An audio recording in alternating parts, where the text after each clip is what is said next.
keuangan negara. Jangan ramu. Benar 100%. Anda bisa salah mengambil keputusan, Anda bisa salah melakukan analisa.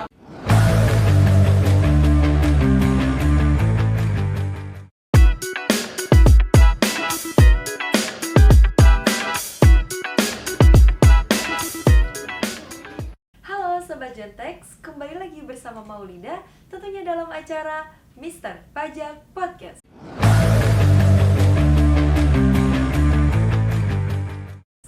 Tentunya kali ini Maulida tidak sendiri, kita sambut kembali seorang praktisi dan akademisi di bidang perpajakan dan merupakan salah satu dosen di perguruan tinggi swasta dan juga merupakan founder dan juga CEO dari High Five dan Jontex. Siapa lagi kalau bukan Bapak Sabar Pardamaian Lomban Tobing, SEMMAKCA CTL CTAP BKP. Selamat pagi Pak Sabar. Selamat pagi Mbak Maulida. Selamat pagi. Gimana, sehat Mbak? Alhamdulillah sehat. Harus sehat selalu ya. Sobat Jontex di sana gimana? Sehat selalu? Semoga sehat selalu ya Pak Sabar. Amin, ya. amin, Mbak.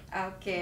Kali ini Pak Sabar, di podcast sebelumnya kita sudah membahas terkait dengan SP2DK. Nah, Oke. Sobat Jontex masih inget nggak nih Pak Sabar nih tentang SP2DK? Nah, kali ini kita mau membahas lagi nih Pak. Ada beberapa pertanyaan terkait Oke. dengan SP2DK. Nah, langsung saja nih Pak Sabar. Boleh Mbak, silakan. Oke, yang pertama nih Pak, untuk SP2DK ini apakah hanya untuk perusahaan aja atau bisa ke orang pribadi? Oke.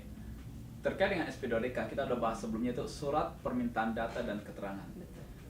Pastinya tidak hanya untuk orang pribadi, bisa juga untuk badan, ya. Karena mereka ini menjadi subjek pajak, ya. Mbak Maulida belum lupa, pastinya subjek pajak Indonesia itu ada subjek pajak orang pribadi, subjek pajak badan, BUT, sama warisan yang belum dibagi. Betul. Pastinya siapa yang menyampaikan SPT tahunan atau SPT masa itu yang berpotensi untuk menerima SP2DK. Kalau misalnya BUT kemungkinan sih sangat jarang ya, sangat jarang. Tapi yang paling banyak itu kalau kita lihat adalah orang pribadi, Mbak. Oke. Kalau lihat dari persentasenya ya, persentase itu kebanyakan itu orang pribadi yang menerima SP2DK ini. Ya, tapi kalau BUT kemungkinan sih iya. Tapi kalau untuk warisan yang belum dibagi, walaupun ini menjadi subjek pajak tersendiri, kemungkinan sih tidak, ya. Jadi bukan hanya orang pribadi, tapi juga badan, sama pun BUT, mereka yang masuk dalam kategori subjek pajak dan yang telah menyampaikan SPT tahunannya mereka ke DJP. Seperti itu, Mbak. Oke, berarti memang SP2DK ini bakalan ada kalau misalnya sudah melakukan SPT dulu ya Pak ya? Iya, lebih besar di sana, potensinya lebih besar, tapi Oke. bisa juga SP2DK ini diterbitkan karena belum menyampaikan SPT, Mbak. Oh, oke. Ya. Jadi kalau kita berbicara SP2DK ini kan surat permintaan data dan atau keterangan. Di SP2DK ini banyak poin-poin yang akan ditelusuri, Mbak. Banyak poin-poin yang perlu diklarifikasi, ya. Bisa juga karena informasi yang masuk ke DJP di dalam SPT, bisa juga karena memang belum menyampaikan SPT tahunan, tetapi DJP memperoleh informasi dari sumber-sumber yang lain seperti yang pernah kita bahas, yaitu informasi, data, laporan, dan pengaduan (IDLP). Bisa juga. Jadi intinya baik yang sudah menyampaikan SPT, yang sudah menyampaikan informasi ke DJP, maupun subjek pajak yang belum menyampaikan informasi ke DJP dan DJP mendapatkan informasi dari IDLP tersebut, Pak. Seperti itu. Baik, berarti keduanya itu memiliki potensi ya Pak Sabar untuk Pastinya. mendapatkan SP2DK. Pastinya. Betul. Mhm. Baik itu mau dia sudah lapor SPT ataupun belum. Karena tadi DJP memiliki 4 sumber ya Pak Sabar. Yes. IDLP yaitu informasi, data, laporan, laporan dan dan juga pengaduan. Pengaduan. Ya. Oke, baik. Nah, kemudian Pak Sabar, data apa saja yang biasanya diminta KPP dalam SP2DK nih? Biasanya yang sering diminta Oke. sekali. Kita kan sudah mengelola ratusan wajib pajak, Betul. ratusan wajib pajak badan dan ribuan wajib pajak orang pribadi, Mbak. Ya, karena kalau kita lihat persentase yang kita kerjakan hari ini itu memang lebih banyak itu orang pribadi. Ya, kalau untuk badan itu 50%-nya. Ya, 50%-nya, makanya sekitar 500-600-an lah. Ya, kalau yang kita dapatkan, Mbak, SP2DK itu kalau ini terkait dengan orang pribadi, yang paling banyak diminta klarifikasi informasi adalah terkait dengan penghasilan, Mbak. Oke. Penghasilan. Contohnya seperti ini ya. Untuk mereka para artis atau yang bergerak di bidang seniman, musik, ya, mereka ini mendapatkan penghasilan, ya. Sementara si perusahaan dia tempat memperoleh pekerjaan ini sudah membuat bukti potong, tetapi itu nggak disampaikan ke artis tersebut, ke ke penerima penghasilan tersebut, ya. Sehingga waktu mereka menyampaikan SPT, itu kan nggak dimasukkan tuh data bukti potong pajaknya itu ke SPT pribadi dia. Ini menjadi temuan bagi DCP. Ini yang kebanyakan terjadi. Dan yang kedua adalah ada penghasilan-penghasilan di luar yang ada bukti potongnya. Contoh dari YouTube, ya, dari YouTube, dari TikTok dan segala macam, itu kan nggak ada bukti potong sebenarnya. Ya, sehingga kalau misalnya di tracking oleh DCP, itu ada penghasilan yang mereka dapatkan dari YouTube, dari TikTok, dan dari lain sebagainya yang ada di sosial media tersebut. Sehingga mungkin juga si influencer tersebut tidak sengaja, ya, memasukkan itu, ya, sehingga DCP melihat nih, oh, kok kamu punya penghasilan dari YouTube, kamu punya penghasilan dari Instagram, kamu punya penghasilan dari sosial media, kenapa kamu nggak masukkan?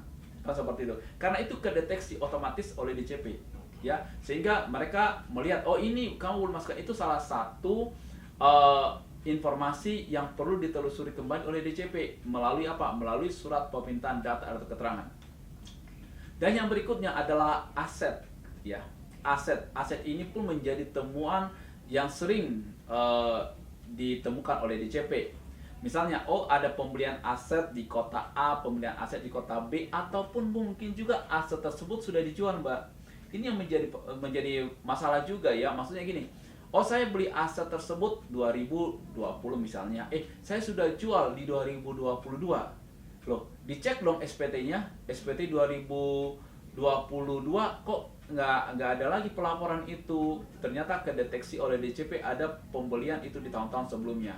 Ya, itu pun perlu diklarifikasi, ya, diklarifikasi berarti di tahun 2020 nih misalnya, dia sudah punya penghasilan dong, sehingga dia bisa membeli aset tersebut terbentuk di 2022. Walaupun itu dijual setelah tahunnya berjalan, itu perlu dijelaskan ke DCP. Oh, berarti ada penghasilan sehingga bisa terbentuk aset 2022, ada penjualan di tahun misalnya 2023, berarti ada penghasilan atas penjualan aset tersebut. Itu perlu juga, Mbak Maulia, untuk dijelaskan ke DCP, ya. Karena kenapa? Ada dua nanti kehilangan pendapatan negara di sini, ya. Pertama adalah kehilangan potensi pajak dari penghasilan yang mestinya dia bayar atas terbentuknya aset tersebut dari penghasilan yang dia peroleh. Dan yang kedua, adanya potensi kehilangan pendapatan negara dari penjualan aset tersebut. Kalau di pajak itu adanya PPh pasal 4 ayat 2, yaitu pajak PPh final atas pengalihan hak atas dan tanah atau bangunan. Itu kalau tarifnya masih sama, sekarang 10%. Itu pun negara akan kehilangan pajak di sana, Mbak. Kalau kita berbicara, oh, nilainya cuma 100 juta. Kalau asetnya yang dijual itu 10 miliar, betul, ya, 1 miliar loh, menegasi kehilangan potensi penerimaan negara di sana. Sehingga hal-hal inilah yang menjadi temuan oleh DCP, ya, baik dari penghasilan, baik dari aset dan lain sebagainya. Jadi sangat kompleks, ya, yang ditelusuri dalam SP2DK ini. Seperti itu, Mbak, kurang lebih, ya.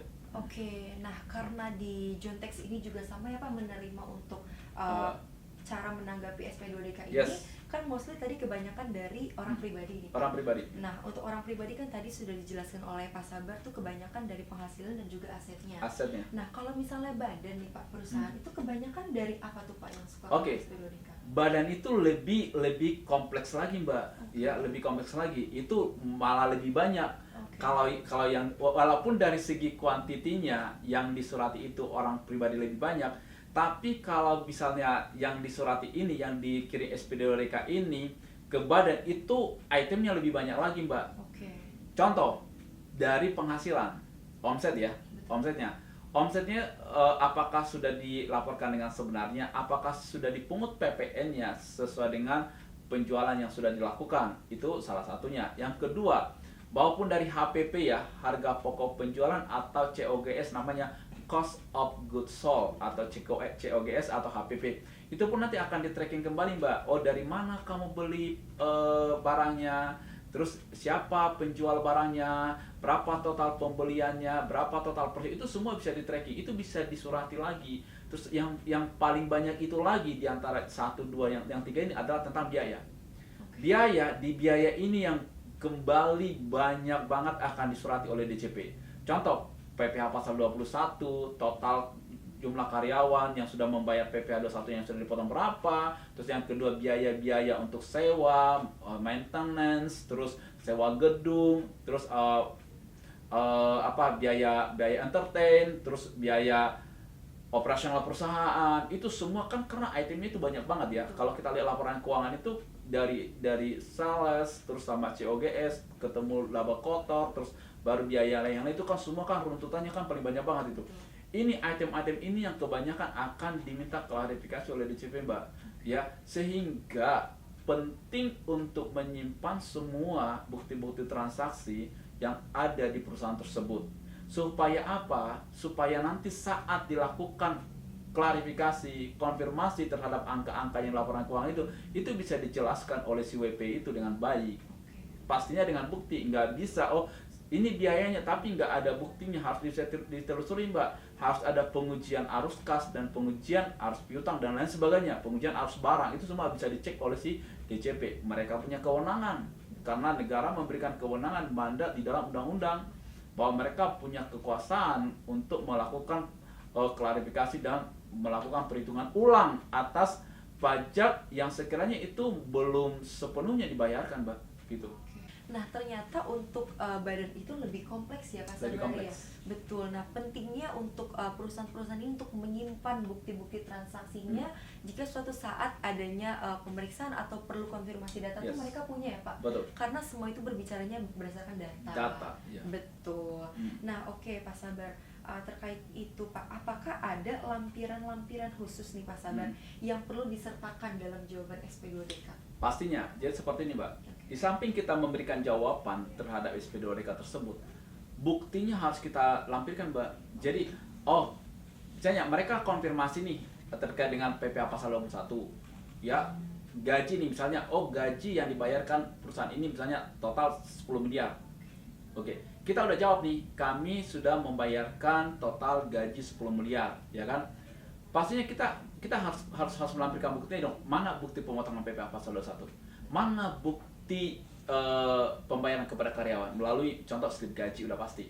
Terus mana daftar karyawannya? Ya, itu harus jelas. Jangan itu karyawannya fiktif, Mbak. Karena banyak juga dilakukan oleh perusahaan-perusahaan nakal di Indonesia ini. Betul. Ya, fiktif. Jadi misalnya nih, kami membayarkan gaji 10 miliar. Ya, ternyata bukan 10 miliar, itu cuma 7 miliar. Dia markup itu 2 miliar. Makanya DCP itu pasti akan tracking kembali mana bukti pembayaran PPh 21-nya, mana bukti transfer ke karyawan tersebut, mana data karyawannya. Ya, itu semua akan diminta dilampirkan dalam SP2DK tersebut. Kalau terkait dengan entertain ini, mana daftar nominatifnya? Oke, kami memberikan entertain misalnya ke 20 orang selama dalam 1 tahun, total itu misalnya 2 miliar. Itu pun harus dilampirkan, Mbak, namanya daftar nominatif, ya. Di daftar nominatif ini akan dijelaskan siapa penerima daripada uang tersebut, ya. Dicek semua supaya jelas, jangan fiktif juga. Kami kasih entertain tidak ada yang salah. Dan itu sangat lazim sebenarnya dilakukan oleh perusahaan-perusahaan. Ya, jamuan makan malam, jam makan siang, ya nggak mungkin dong. Masa kita udah undang klien kita nggak kasih makan, terus gimana ceritanya? Masa bayar masing-masing? Ya, dari segi etika bisnis pun kan tidak akan mungkin lah, ya. Sehingga itu sangat lazim terjadi dalam perusahaan. Tetapi DCP pun harus mengetahui dong, Anda menjamu makan siapa? Benar sih? Jangan-jangan keluarga kamu dong yang kamu kasih makan setiap hari, ya dong. Boleh-boleh aja, tapi Anda nggak boleh bebankan sebagai biaya di perusahaan loh. Betul. Ya, karena tidak ada korelasi antara Anda jamu makan satu keluarga Anda dengan bisnis. Kalau ada korelasinya dan itu bisa berdampak terhadap peningkatan omset atau jadi ada korelasinya lah, ya itu boleh lah. Tapi kalau nggak ada korelasinya, ngapain kan begitu. Tapi kalau misalnya partner bisnis Anda yang Anda ajak untuk makan siang, jamuan makan, ya makanya nggak heran kalau kita lihat makan siang di restoran-restoran mewah segala macam, itu kan para pebisnis semua, itu wajar. Tetapi jelas dalam kategori apa, dalam konteks apa gitu loh. Ada nggak hubungannya dengan bisnis? Kalau selama ada hubungan dengan bisnis, ya udah silakan saja, tapi catat, dibuatkan sebagai biaya. Karena apa? Karena itu semua akan berpengaruh terhadap pendapatan negara, Mbak. Karena begitu itu dimasukkan semua biaya-biaya, akan tergerus laba. Ya laba berkurang, laba akan turun, ya bertambah terhadap pendapatan negara. Pertanyaan saya, mau nggak negara ya menerima yang harusnya haknya misalnya 1 miliar, padahal dengan Anda memberikan jamuan makan kepada orang yang tidak ada hubungannya dengan bisnis Anda, sehingga negara mendapatkan 800 juta, ya udah nggak mungkin lah, ya kan?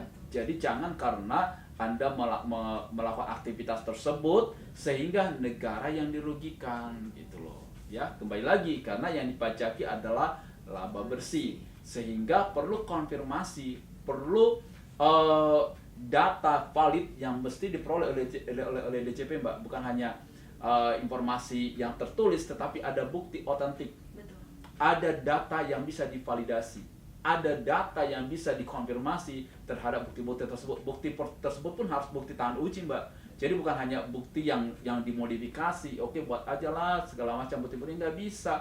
Karena nanti bukti itu pun harus diuji, bukti itu pun harus dikonfirmasi, bukti itu pun harus diklarifikasi ke pihak-pihak yang mengeluarkan bukti-bukti pembayaran tersebut, Mbak. Ya, itu sangat penting untuk dilampirkan di dalam SP2DK. Oke, itu tadi pentingnya ya untuk menjaga bukti-bukti transaksi itu dan juga ketahanan ujinya Pak ya, betul atau tidak nih begitu. Dan juga jangan salah, di Undang-Undang Perpajakan sudah sangat dijelaskan bahwa wajib pajak wajib menyimpan pembukuan selama 10 tahun loh. Nah, betul. Ya, memang dalam Undang-Undang KUP diatur bahwa kadaluarsa pemeriksaan 5 tahun. Itu kadaluarsa pemeriksaan. Tetapi untuk penyimpanan dokumen itu 10 tahun. 10 tahun disimpan di mana, Pak? Di Indonesia, ya. Makanya dalam pelaporan SPT tahunan itu ditulis, disampaikan dalam bahasa Indonesia. Kalau misalnya disampaikan dalam bentuk selain bahasa Indonesia, yang diizinkan adalah bahasa Inggris, ya minta persetujuan daripada DJP. Ya, bisa nggak sih saya menyampaikan dalam bahasa Inggris? Ya boleh saja SPT-nya, tapi harus minta persetujuan daripada KPP terdaftar, kan seperti itu. Tapi sekali lagi, pentingnya penyimpanan dokumen itu dalam waktu 10 tahun, walaupun kadaluarsa pemeriksaan 5 tahun. Kenapa 10 tahun, Pak Sabar? Ya secara filosofi berpikirnya pun masuk di akal. Karena pidana perpajakan itu 10 tahun, Mbak. Ya, jadi pidana perpajakan 10 tahun, sehingga sangat masuk di akal, sangat benar kalau misalnya pembukuan itu pun harus disimpan 10 tahun, termasuk bukti-bukti data-data yang menjadi dasar pembukuan, yang menjadi dasar transaksi seperti tadi yang akan dilampirkan di dalam SP2DK. Jadi bukan hanya informasi yang tertulis, tapi bukti-bukti otentik yang menjadi menguatkan informasi jawaban atas SP2DK. Itu, Mbak. Oke, nah itu tadi rinci sekali ya Pak Sabar jelaskan.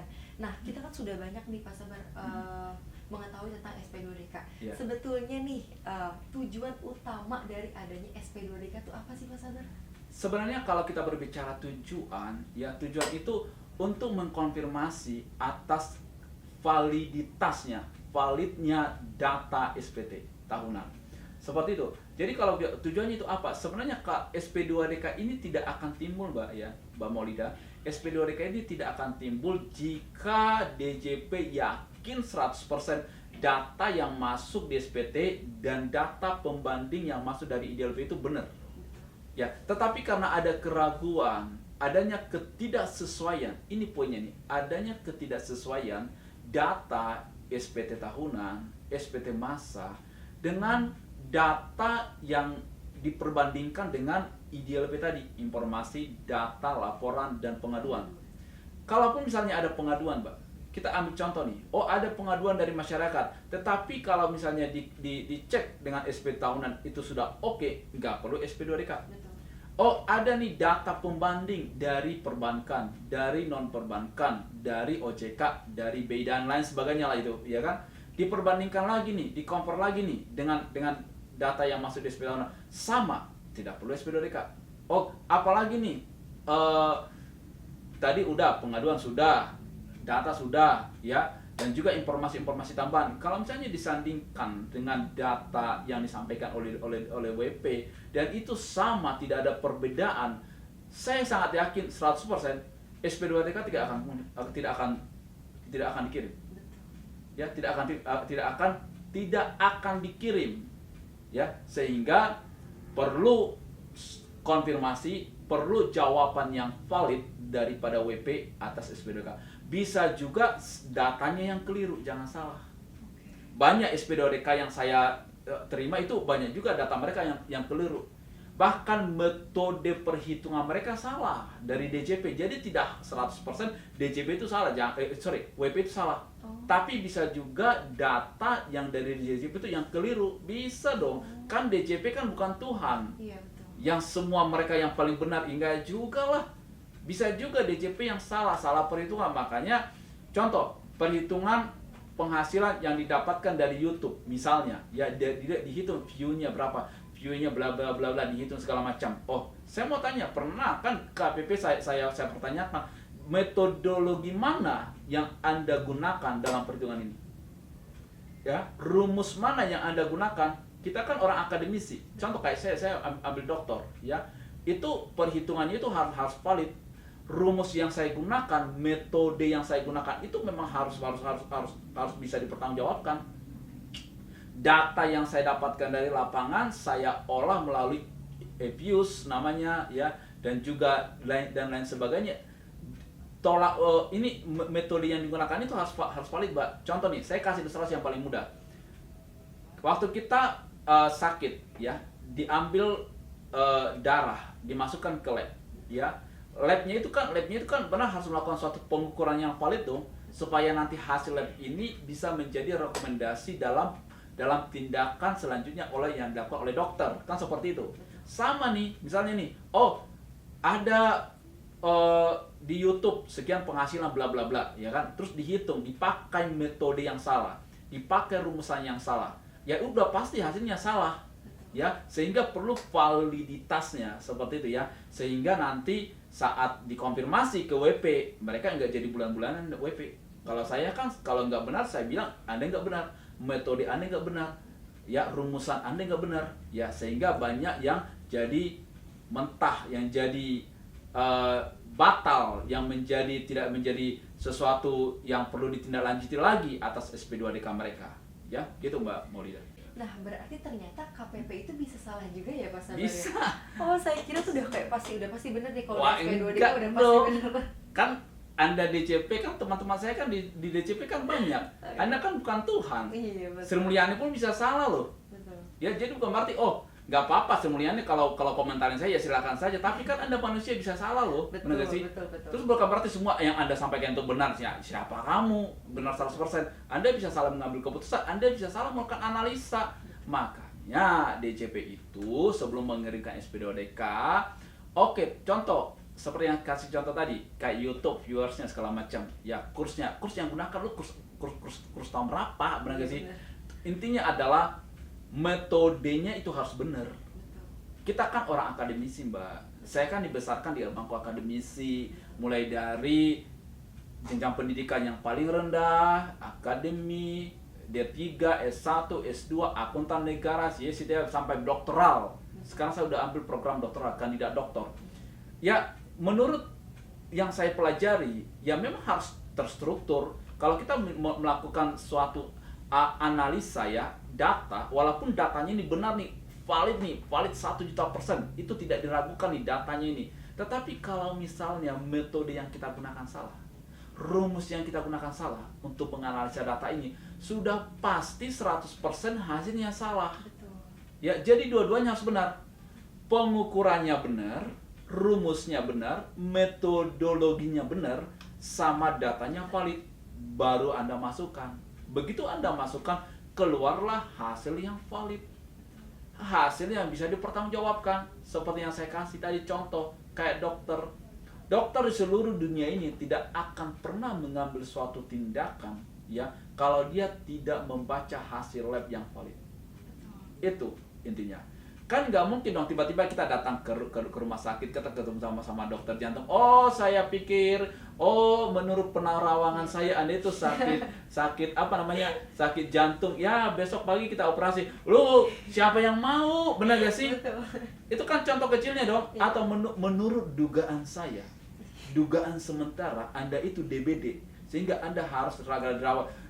Nggak ada yang mau, Mbak. Benar gak sih? Betul. Sama nih, kayak DJP juga seperti itu. Data yang Anda dapatkan dari IDLP tadi, informasi, data, laporan, pengaduan itu harus benar-benar dicek benar.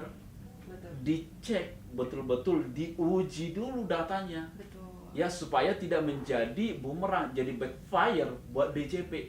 Itu bisa jadi masalah loh, karena dianggap, Anda melakukan penuduhan segala macam. Betul, suratnya adalah surat permintaan data dan atau keterangan. Iya, benar gitu loh. Anda meminta konfirmasi tersebut, tapi tolong dong benar-benar Anda cek dulu. Anda mau konfirmasi ini, Anda yang mau minta data informasi terhadap data yang kita sampaikan ini, ya pastikan dulu datanya yang benar gitu loh. Bila penting lu balikin lagi ke pemberi informasi. Contoh, datanya dari perbankan, pastikan dulu data dari perbankan itu benar, jangan-jangan keliru. Ya, kemungkinan kecil sih tidak, tapi kan siapa yang tahu? Betul.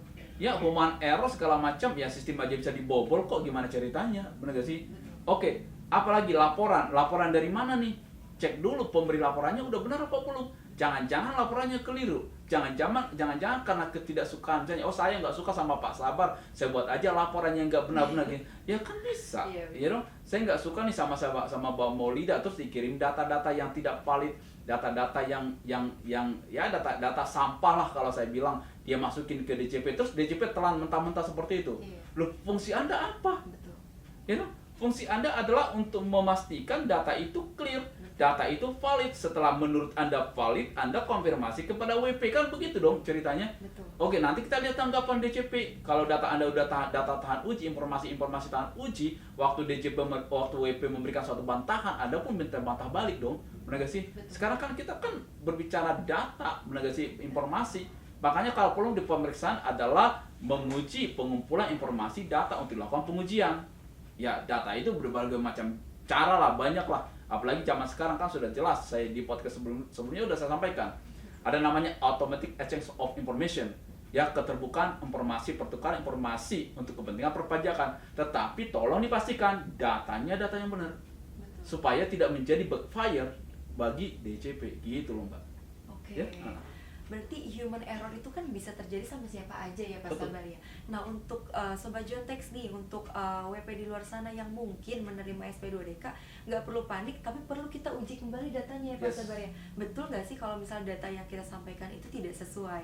Nah, mungkin Sobat Jontex di luar sana yang masih bingung gimana cara untuk menanggapi SP2DK yang baik dan benar, bisa konsultasikan kepada kami di Jontex. Mulai dari 2 juta rupiah saja kalian sudah kami bantu. Untuk informasi lebih lanjut bisa hubungi website kami di www.jontex.com.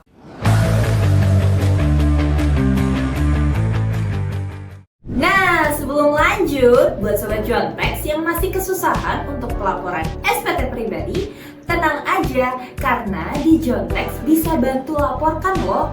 Cukup dengan 2,5 juta, kalian dibantu uruskan untuk 1 tahun. Untuk info lebih lanjut, bisa langsung hubungi call center kita di bawah sini, atau hubungi admin kita di website www.jontex.com. Jontex, konsultan terpercaya.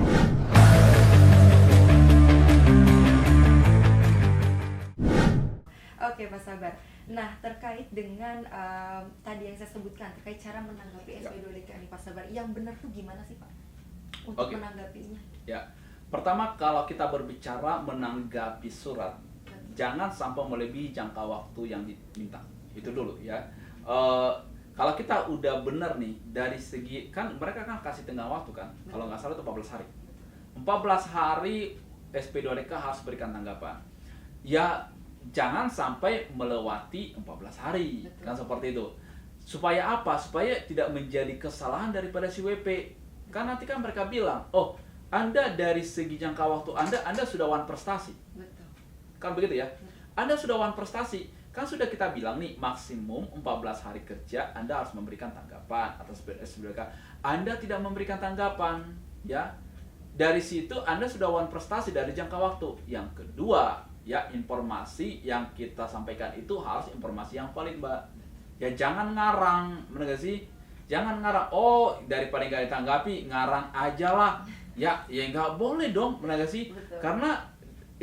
Karena angka-angka yang mereka sebutkan dari DCP itu seperti yang saya bilang tadi, itu kemungkinan besar mereka sudah cross check dengan baik. Kemungkinan besar, nggak yakin 100%, kemungkinan besar. Sehingga waktu kita memberikan tanggapan atau bantahan atau seperti apalah tentang informasi yang mereka tanyakan kita itu harus benar, jangan sampai jadi kemana-mana gitu loh ya.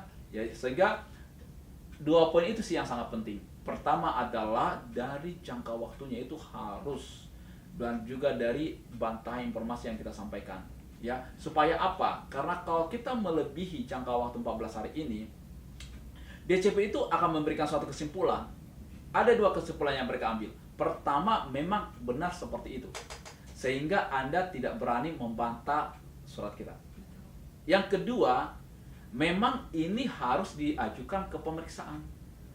Ya, karena kalau misalnya tidak clear di SP2DK ini, tidak ada closing statement di SP2DK ini, berita acara closing ya di DCP itu, maka itu akan bisa dinaikkan menjadi pemeriksaan.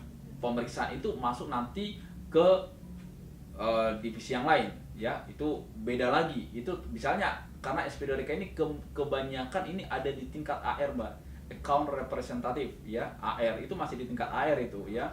Tapi kalau misalnya udah ke pemeriksaan itu bukan di tingkat air lagi, itu udah masuk ke, kalau nggak salah, ke fungsional ya. Ini masih struktural, kemungkinan itu ke fungsional ya kalau di DCP. Sehingga 2 poin tadi, pertama adalah jangka waktunya jangan sampai melewati 14 hari, dan juga informasi yang kita sampaikan itu datanya valid sehingga tidak menjadi backfire juga nanti untuk DCP, untuk WP seperti itu. Oke, nah itu tadi ya dijelaskan bagaimana untuk cara menanggapinya. Nah mungkin dari Sobat Jontex nih, mungkin kalau misalnya ada ingin bertanya Pak Sabar ya, boleh untuk tulis aja pertanyaannya di kolom komentar ya Pak Sabar ya. Nanti kita akan bantu jawab nih. Seputar apapun boleh Pak Sabar? Seputar apapun, yang pasti terkait dengan perpajakan ya.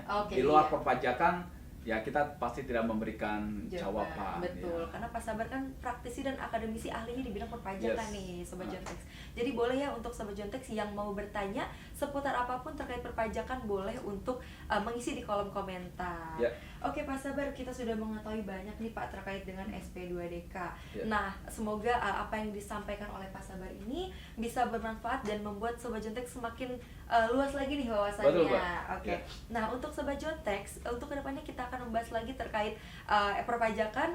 Untuk mengetahui apa yang akan kita bahas, jangan kemana-mana, tetap saksikan podcast kami, tentunya bersama saya Maulida dan juga Bapak Sabar Pardamian Lumban Tobing, SEMMAKCACTLCTAP, tentunya hanya di Mister Pajak Podcast.